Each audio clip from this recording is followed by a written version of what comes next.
Hi hello வணக்கம்.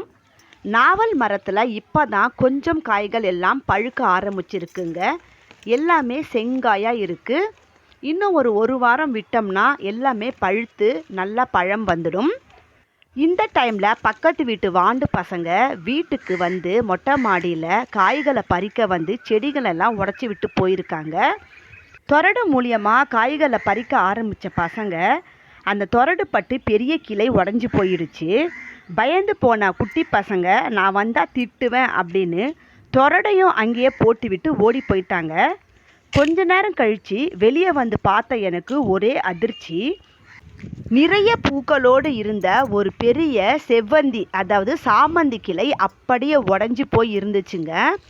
அதில் நிறைய மொட்டுக்களும் இருந்துச்சு, பூக்களும் இருந்துச்சு. என்ன பண்ணுறதுன்னு தெரியாமல் நான் அந்த கிளையை கட் பண்ணி எடுத்துட்டேன்.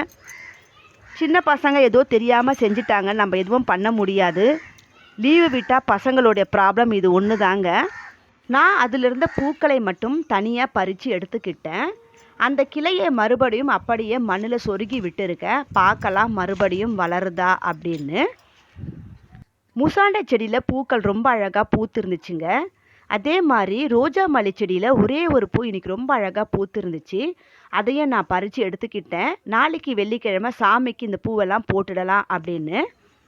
இன்னொரு பெரிய செவ்வந்தி செடியில் நிறைய பூக்கள் இருந்தது. அதையும் நான் எல்லாத்தையும் பறித்து எடுத்துக்கிட்டேங்க. வெயில் ரொம்ப அதிகமாக இருந்ததுனால செடிகளில் பூக்கள் கொஞ்சம் வாடின மாதிரி இருந்துச்சு. இந்த செவ்வந்தி பூச்செடி விதைகள் போட்டு ஜனவரியில் போட்டது. 5 மாதத்தில் எவ்வளோ பூக்கள் கொடுக்குமோ அவ்வளோ பூக்களை நான் பறித்து எடுத்துக்கிட்டேன். இந்த வீடியோ பிடிச்சா லைக் பண்ணுங்கள், உங்கள் ஃப்ரெண்ட்ஸுங்களுக்கும் ஷேர் பண்ணுங்கள். தேங்க்யூ.